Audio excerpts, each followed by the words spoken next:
morning, booktube. Good morning, YouTube. I just finished reading the new Jim Crow not too long ago. I took some notes down on what I thought about the book, and today I have a new scene in the back. I have a change of scenery today because I have company over at my apartment, so I just thought it would be more comfortable just to talk as loudly as I wanted to in here, so here I am. I finished the new Jim Crow recently and I took some notes on the book, so let's get into it. Let's get into the book.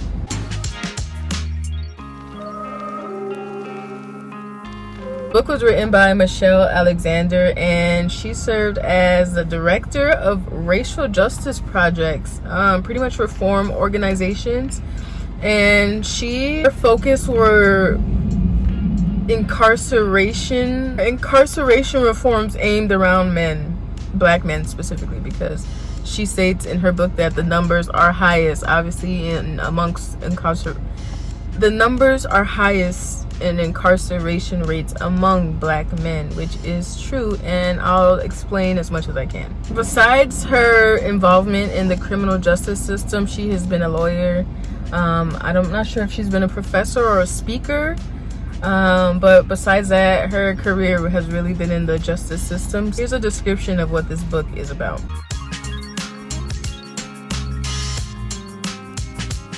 I looked on the website where I purchased the book, and there's no description, only reviews, like editorial quotes and reviews on the book. So I'm just gonna try to sum the book up in my own words as best as I can. I'm gonna try. This book it starts off with around the time that slavery was ending-ish, so around like the mid 1800s, and it goes over how white people originally were also servants. White people weren't always free, and not all white people had slaves.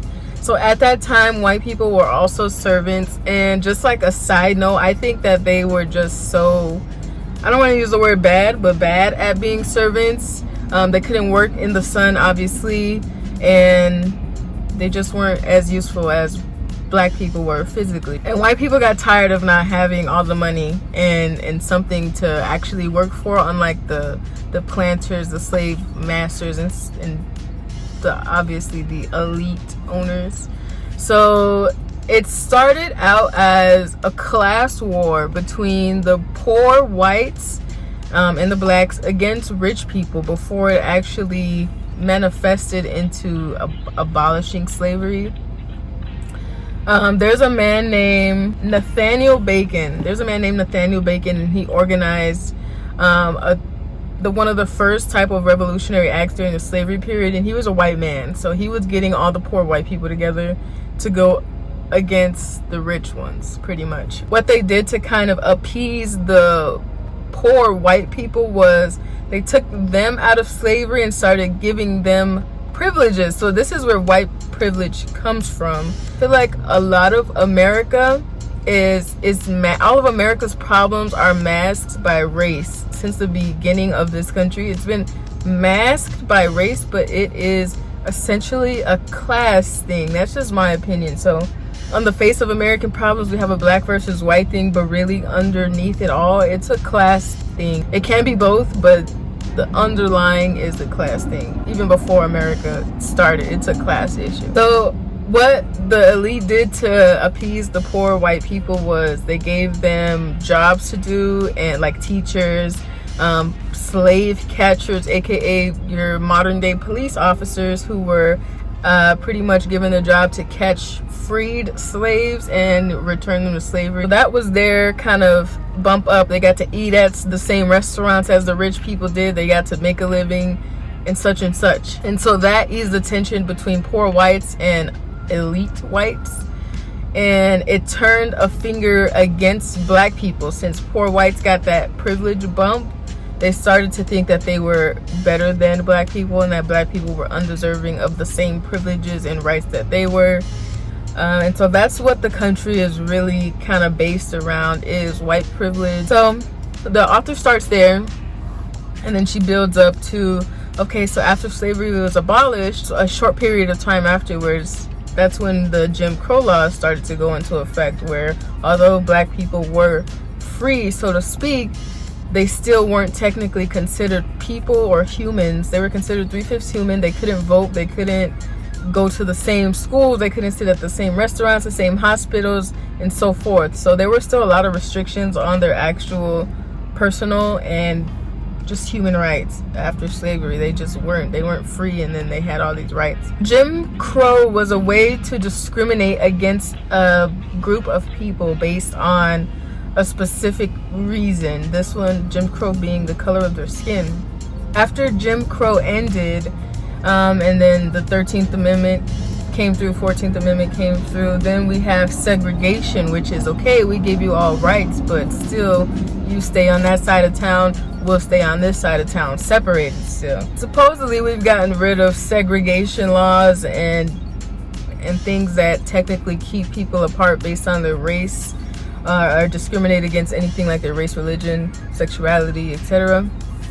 But if you don't know about redlining, gerrymandering, it's very much still alive. So we go from Jim Crow to segregation, and after segregation ended, they integrated black people into the white schools, and we started going to the same stores and the same everything. We technically had the chance to live in the same neighborhoods. After segregation ended, a lot of black people kind of gave into this system because they thought they took the signs down. No more Jim Crow, no more segregation, so everything is good. Meanwhile, the new Jim Crow or the new segregation today is the prison system, the criminal justice system. So that's, in my interpretation, what this book is about, is the new Jim Crow in today's age. Slavery didn't end, it just glowed up in a bad way. It just upgraded itself and hid itself a little better in our society. The book goes over a lot of statistics.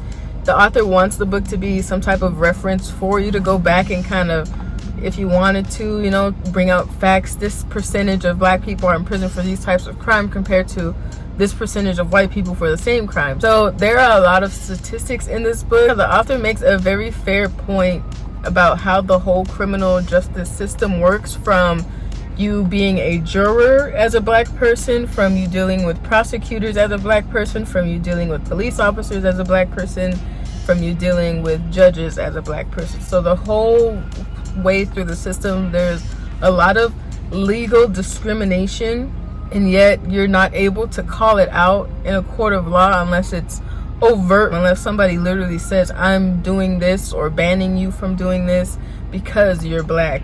They literally have to say it in plain English words. Otherwise, passive racism is not gonna kind of cut it. Although the statistics there are showing there's some type of racial bias happening towards black people, because they're getting locked up at 3 to 4 times the rate as white people are for the same crimes. Although black people are equally, if not less likely, to do or sell drugs, which is for the majority of what the current incarceration rates are for, is for either drug use or selling or what have you.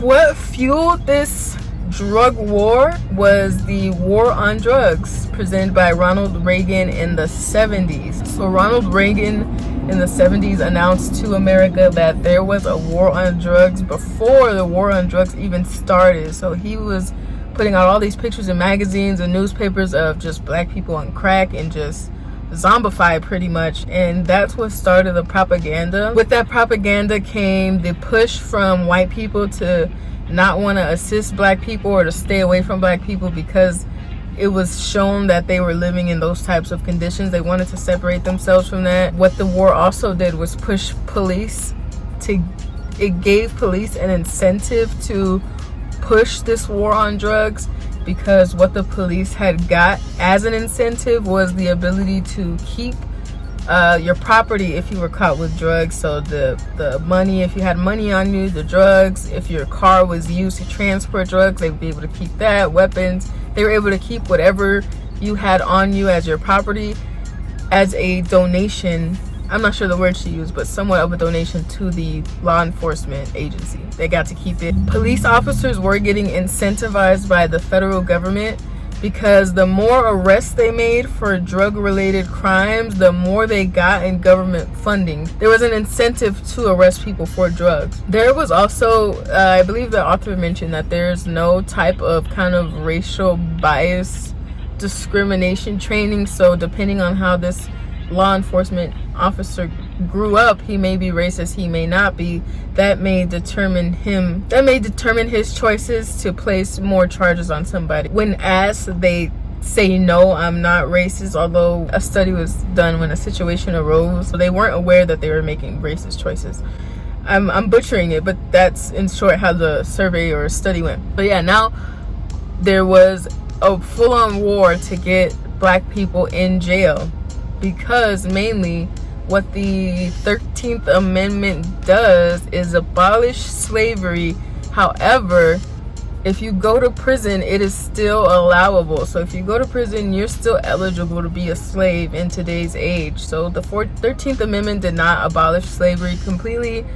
It still allowed for prisoners to be slaves, and at one point they were taking slaves to plantations to kind of pay for their time. Like, you can get early release if you come and work. So they would put them on plantations and things like that to work their time off. However, there was no fair, equitable exchange for the time and money value. So it's kind of like, how did they get, it was a debt paying system. They were never going to get out of debt, so they were just always going to stay in slavery. It was a perpetuating system. And so they started just making like these prison farms pretty much. So instead of sending prisoners to prison, they would just send them directly to the farms to start working their time off. So they didn't end slavery at all. They just started sending people to prison as a way to legally justify slavery, because it is still legal. And again, I'm butchering a lot of this. I wish there was a description of the book, but besides that, the author just pretty much goes into detail about the justice system, the numbers, the statistics against black people versus whites and Latinos. And obviously Latinos are somewhere in the middle between white and black, but obviously black people are far more incarcerated than their peers when it comes to these studies. So some themes I found in this book were slavery, corruption, or maybe that should be bias, because corruption, I feel like it's maybe both, because corruption is with the intent to corrupt a system, versus bias is kind of like an internal, conscious or unconscious thought process. So it could be intentional, it could not be. So it's a little bit of both, because there are people who want it to be this way, this justice system, and there are people who were raised to believe that this is the right thing, although they don't know any better.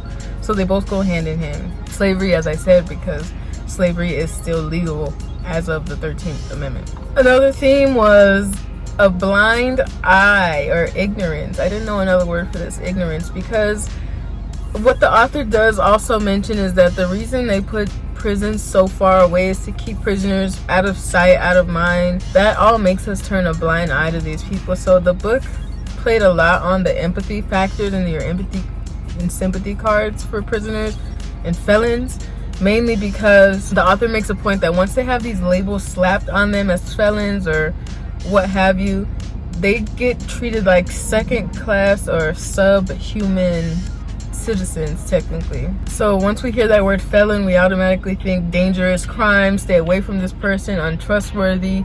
These felons are not eligible then for public housing, for education grants, for like food stamps or food assistance. They're not eligible for jobs or employment.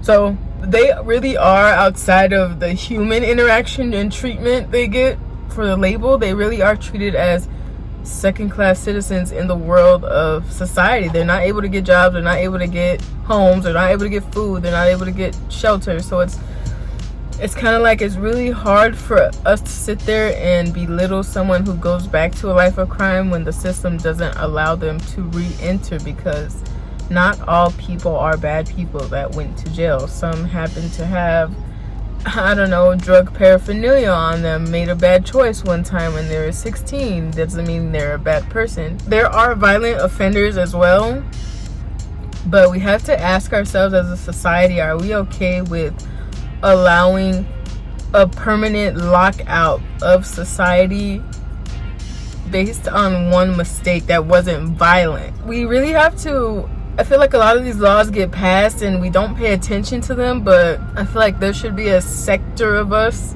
as regular people, not as like politicians, that really pay attention to these laws being passed and really advocate for whether or not it's right.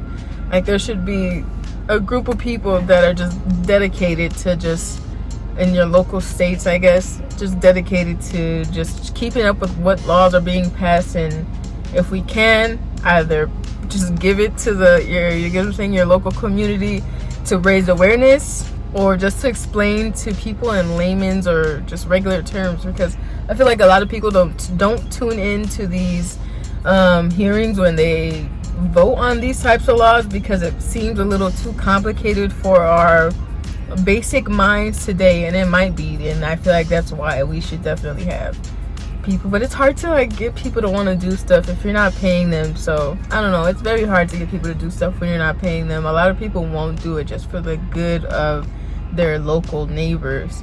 Like we're that disconnected from each other that we wouldn't do anything for free for the good of our community. At least where I live, that's how I feel. Another theme was free labor.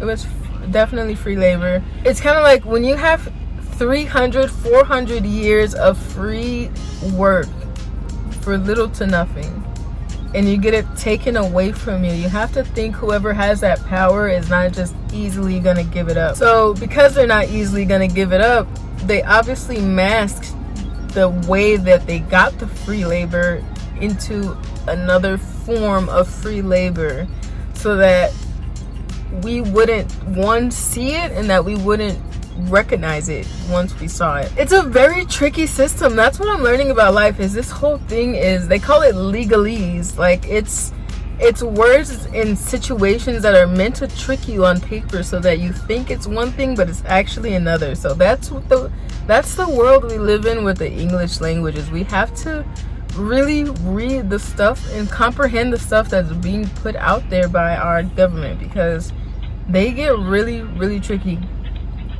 And it's not scary to think, because I don't know if it's gonna happen. I doubt. I don't think so, but if it does, then it does. But to think that the 13th Amendment abolishing slavery was just an amendment, so it can definitely be removed at some point. I don't know how much of us are really paying attention to laws and politics versus social media and entertainment. I don't want to say I'm so deep into politics that I know everything, but there should be a group of people like dedicated to explaining this in layman's terms without trying to trick you or without trying to convince you to take sides. There has to be some type of unbiased group to just give us the plain facts in regular terms, versus saying, oh, this group is bad because they're saying this. Just give us the facts. This is what this group is saying today. This is what this group is saying today. Do what you will with that information. That's one way to just kind of spread awareness. I'm not sure if that'll ever happen, but it's an idea.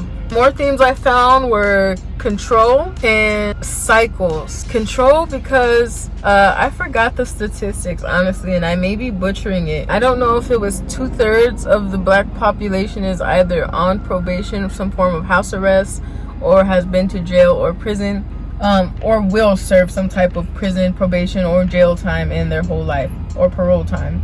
That is a fact. They will go for the same crimes that only like 7% of white people are going for. That there's definitely some type of bias going on there where race is playing a factor. A lot of people will say that they're not being biased, and they'll blame the black people for getting themselves into these situations and for their numbers being so high, which I half agree with. I really do, because nobody is forcing anybody to do anything. But I also agree that you can't account for the times that there are dirty officers, or the times that some officers are really having some type of power trip. You can't just blame that all specifically on one race for perpetuating it, because whether or not black people sell drugs, do drugs, there's always going to be some type of crime or some type of law that will give police officers something to do. No matter if we all tomorrow decided to put down drugs, and there may be a law passed that says, once again, if you're this skin color and if we see you, we're gonna catch you and send you to prison. So it's a lot of things about this justice system that just have to be changed, and I don't think that the way it is now, I don't think that it can be changed, because there's so many laws and amendments and statutes and constitutional rights. It's all so intertwined at this point. We're in 2024. This country was created in 1776. So you have to imagine how deep this web of laws goes to make it what it is today. And I feel like you can't change that. You have to get rid of it and just do something new from scratch that works today, which the government is not going to give people. The people have to want that for themselves. That's what I think about this criminal justice system. That's just my opinion. Is it can't be changed. It has to be replaced with something new. We're following something that started off 300-400 years ago that doesn't work for the way this American society is run today. There weren't a lot of other nationalities and ethnicities here in 1776. It was mainly black, Native Americans, and white people. Now we have Asians, we have Assyrians, we have Latinos, we have all types of people, European people. There's all types of people here. So, and mind you, they all have some type of hate bill or crime bill for their race to protect them. And black people don't have any. A lot of people do have to admit that the odds are just unfair. Everyone can admit it's unfair, but I don't want black people to get stuck on the fact that it's unfair, because that makes black people passive. It's almost like back to the reparations conversation. A lot of black people are kind of standing, waiting with their hand out, waiting for this reparations, 40 acres and a mule, and it's not coming. It's not coming. They're not going to give it to you. It's like I said, on the mask of this country, it is a race issue. So they're never going to give black people something that can lift you up without also giving white people something, because they're also going to want something. You can't just give one and not the other in this country as it was established. People have to go back to what the ideals were during the Reconstruction era. That's just my opinion. Black people got the worst schools, the worst restaurants, no AC, no lights, no heat, but they still made it work. And they were still on the rise of economic and financial liberty until all the segregation and Jim Crow and all this came around, and they started burning things down and wanting integration with white people. We need to rewind just a little bit. We need to rewind and like take it back to the basics. We are so far from what Martin Luther King's black people were back then. We are so far from what the Reconstruction era of black people were in like the 1910s and 1920s. Like, we are so far from that today, and it just blows my mind, honestly, as I read more.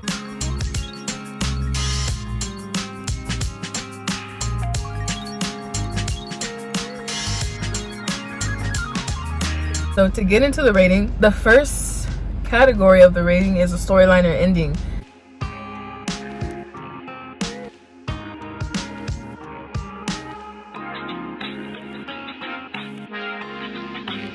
This was more of an informative type of book, so there was no ending. The information just stops, and it's like a do what you will with that information, what you want. Information itself, there was no story, there's no storyline, but the information itself and how it's put together, I gave it a thumbs up. This one passed for me because I did leave this book feeling more educated, more enlightened. And it did, like I said again, it does play on your sympathy card. So I do now feel differently for felons, because I admitted to myself that when I heard those words, that you automatically, it's a bad connotation. You just don't want to associate yourself with somebody like that. You get an image in your mind of when somebody says felon, of just somebody who's not deserving. So it really had me just rethink how I felt towards people with the label on them, because I'm not friends with many felons. Or there was a new updated term for the word felon, so I'm sorry if I'm offending anybody. Justice impacted citizens or something like that. I'm sorry, I don't know the words. But yeah, the information, I did feel enlightened. I did feel more educated after I read it. I gave it a thumbs up. It's as simple as that. I felt differently after I changed this book, after I read this book.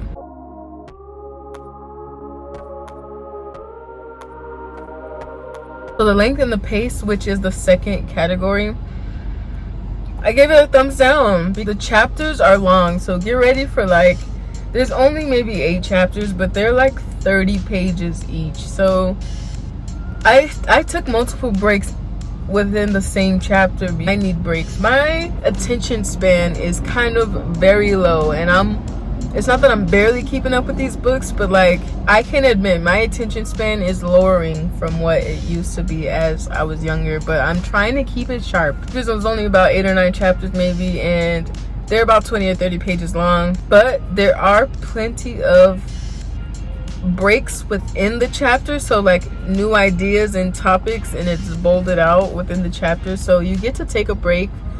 I still gave it a thumbs down for the length, because like, call me childish, but 10-15 pages is like, that's the cap for a chapter for me. So 30 pages, 20 pages is like, all right, it's like max 20 pages, but like 30-35, it's a lot of reading for one chapter, which means there's a lot of information. So that's what the plus side was of that, was the chapter break, so that you get to inhale and breathe and take in what you've learned, versus just, I got to get through these 30 pages and then take that break to understand what I read.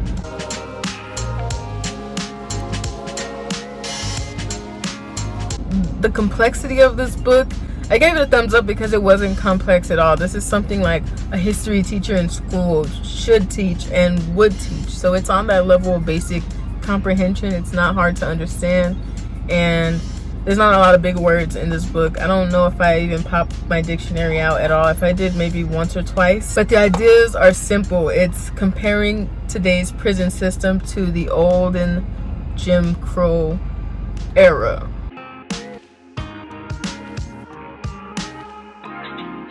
So the next topic is, would I read another book by this author? The answer is yes, sure. I would definitely read another book by the author, mainly because it is educating me. I do want to become like more educated in law for myself, versus giving my rights up to like a lawyer to defend me, because I don't know, I just feel like lawyers have bias too. So sometimes they withhold information, or maybe some type of evidence that could assist you, or what they think is right to assist you may be different from what you think is right to assist you. So I would love to get into law. So I like these books, honestly. They pique my interest because I'm interested in law. So I would definitely read another book by this author. I gave it a yes, a thumbs up.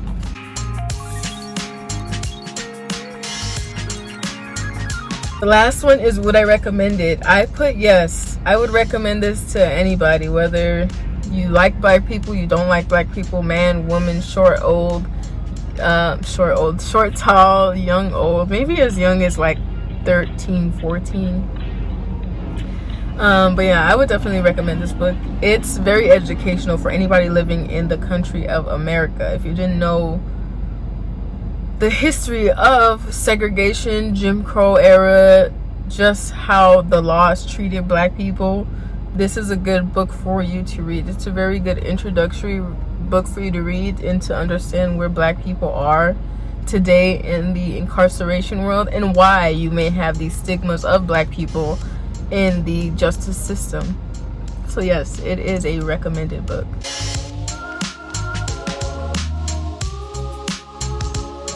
So this book got 4 stars. And I knew that 4 would kind of be my cap. Like, it's gonna be more often you hear me give a good book 4-star rating, which is not bad, but I think it'll be more rare that I'll give a book a 5. But this got a 4, which means it's pretty good. It's a pretty good book. I don't give 4s lightly, and I definitely don't give 5s lightly. So 4 is a pretty good book. I would recommend it for anybody interested in law, specifically maybe how the law works against black people. This is the book for you. And yeah, 4 stars.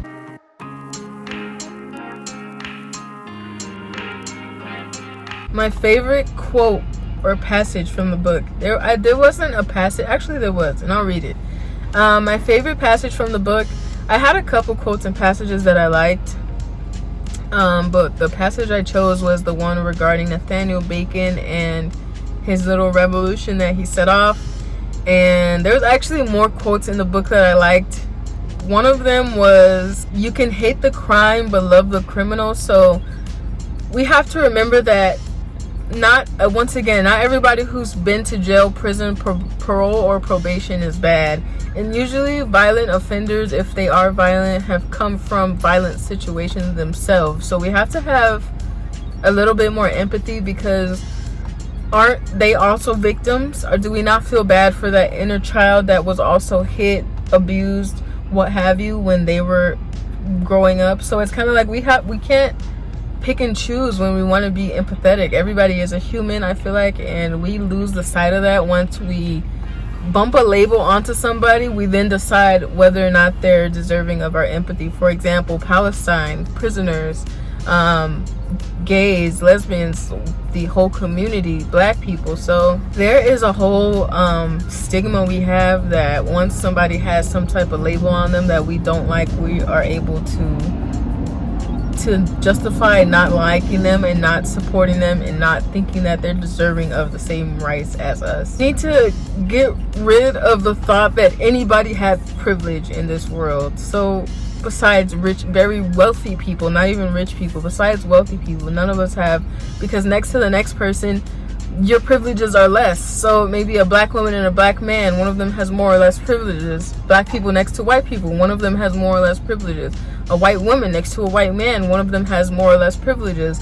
Two white men next to each other but of different economic standards, one of them has different privileges. So there's always going to be someone we're next to that has more or less privileges than we do, and we have to be a little bit more sympathetic that we are all discriminated against in our own ways, and we want empathy for us when something bad happens to us, right? So it's kind of like everyone's discrimination isn't as overt as the next, but it's still deserving of your humanity towards another person. Another quote I chose out of here was, the author used it, but it's from W.E.B. Du Bois, which is another black author. And he has a quote that says, "The slave went free, stood a brief moment in the sun, then moved back again towards slavery," which is, I picked it out because it is true in so many ways. One, about literal slavery. Two, about mental and psychological slavery that we're under right now. And we are turning ourselves, black people, into digital slaves. So it can be applied in so many ways. I'm getting a brain fart right now, but that was a very good quote. I'm glad she chose it because I will never forget it at this point. And then to get into the actual passage that I chose from, that regarded Nathaniel Bacon. So Nathaniel Bacon was a white property owner in Jamestown, Virginia, who managed to unite slaves, indentured servants, and poor whites in a revolutionary effort to overthrow the planter elite. Although slaves clearly occupied the lowest position in the social hierarchy and suffered the most under the plantation system, the condition of indentured whites was barely better, and the majority of free whites lived in extreme poverty. As explained by historian Edmund Morgan, in colonies like Virginia, the planter elite with huge land grants occupied a vastly superior position to workers of all colors. Southern colonies did not hesitate to invent ways to extend the terms of servitude, and the planter class accumulated uncultivated lands to restrict the options of free workers. The simmering resentment against the planter class created conditions that were ripe for revolt. So these are the basic facts of Nathaniel's revolt. Bacon developed plans in 1675 to seize Native American lands in order to acquire more property for himself and others and nullify the threats of Indian raids. When the planter elite in Virginia refused to provide militia support for his scheme, Bacon retaliated, leading an attack on the elite, their homes, and their property. He openly condemned the rich for the oppression of the poor and inspired an allegiance of white and black bond laborers as well as slaves who demanded an end to their servitude. The attempted revolution was ended by force and false promise of amnesty. A number of the people who participated in the revolt were hanged. The events in Jamestown were alarming to the planter elite, who were deeply fearful of the multiracial alliance of bond workers and slaves. Word of Bacon's rebellion spread far and wide, and several more uprisings of a similar type followed. Okay, so he was one of the first people to start an actual class war, and he got hung for it. I want white people to understand how wealthy people reacted when white and black people were that close to changing something. They gave white people a little bit more privilege, and then it got quiet. So we have to realize where the actual real power lies, or the real issue lies. If you ever get close to a problem and then they divert you to go somewhere else to create a different problem, so hey, we give you more privilege than black people, now the black people are your enemy. You don't want them to have as much privilege as you do. You don't want them to take your schools away. You don't want them to live in your neighborhoods with their crack and their drugs and their crime. That's where working class white people went wrong, is they fell for the okie doke. They fell for it. Which we all did. Black people fell for the removal of the Jim Crow signs too. They fell for it. I honestly think it's so funny that black people grow up learning about white people in one way to more or less hate them or not like them. White people more or less grow up to not like black people. And it's so interesting that that happens, because I don't think it's intentional, but at the same time, it's a natural concept at this point that it's just regurgitated. I don't even think people are thinking about whether or not what they're teaching is right or not. So we all have a lot of thinking to do as to how we treat people in this country, in America, because we're the only ones who play this race game of white and black. You go to another country, they're just Europeans or just Africans or what have you. In this country, you're white or you're black. You're not just an American. We're not all Americans. You're white, you're black, you're Asian, you're not an American. That was all I had for this book. It was a really good book. I enjoyed it. I would love to read another book by this author. To end this episode or what have you, I just wanted to spitball a couple of my own ideas on how I think we can make effective change. Maybe, I don't know, they're just ideas. I just wrote some stuff down. So one of my ideas was that black people can rally together to get all drug dealers out of the neighborhood.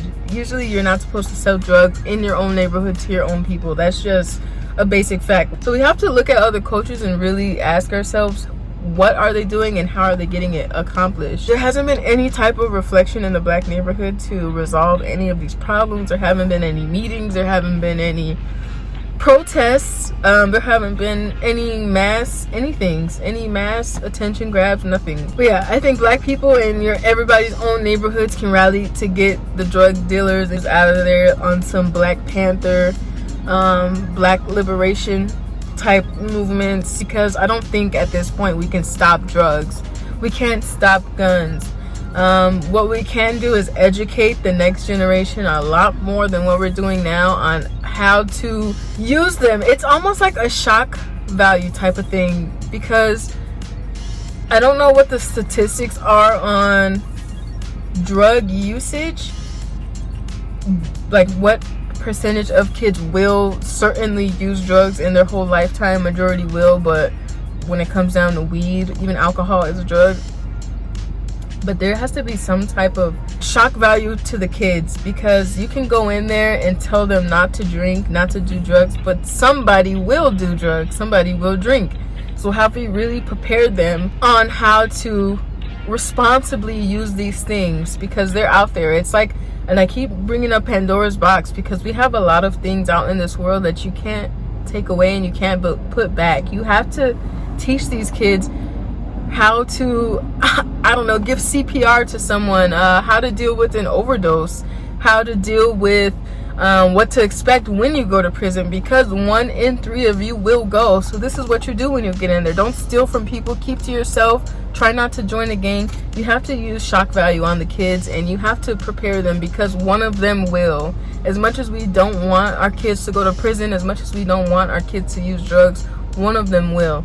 And so it's not right to withhold the information just because we don't want them to do it or go there, or we don't think they will, but one of them will. So we have to do a lot better with educating for the possibilities of What if one of you do go to jail? What if one of you do use drugs? This is how you do it responsibly. This is where you should go in case of an emergency. This is where you should do such and such. Maybe I'm like getting these ideas wrong, but this is in short what I mean. You have to teach the kids this, because the drugs aren't going anywhere. The guns aren't going anywhere. We just need a lot more safety. As a black people, another resolution I came up with is a lot more of us can go into health and drug rehabilitation as a profession. A lot of us, the communities can use clinics. A lot of our communities can use clinics. We used to have black owned clinics in hospitals. A lot of us aren't going to school or learning about these things. If we hurt ourselves, there's no one in our community that knows how to bandage us up properly, or to hold the wound so that you don't bleed out and die before the ambulance gets there. Again, basic safety measures. We don't want our kids to get shot, but if they do you know how to make a tourniquet just in case to stop the bleeding? We could do a lot more to prepare these kids for what's out there in the world, because it's not going away. It's just not. For example, like Louisiana just allowed 18-year-olds to carry weapons without a gun license, so you can now just carry one freely. So it's kind of like we have to do our part in educating, because one of those kids will get shot. One of those kids will be using that weapon at 18. So we have to do better. We have to do better. What we can also do, another idea of mine, is we can advocate for sealing files. I think this is the term for it, for sealing files of nonviolent offenders. So my idea was, maybe if someone does go to prison for a nonviolent crime, say after a certain amount of years they don't get into any trouble, they've paid their fines, what have you, that status can be removed and they can be reinserted into society. They can start to get housing assistance, education assistance, food assistance. They can stop checking off the felon box when they're doing an application.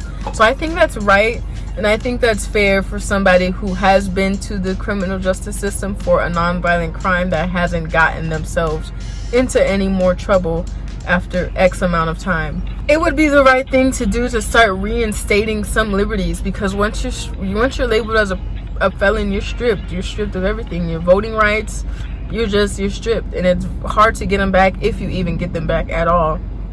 I don't think that's fair at all, especially for nonviolent crimes. So yeah, those were a couple of my ideas that after I read this book, I just scribbled some stuff down.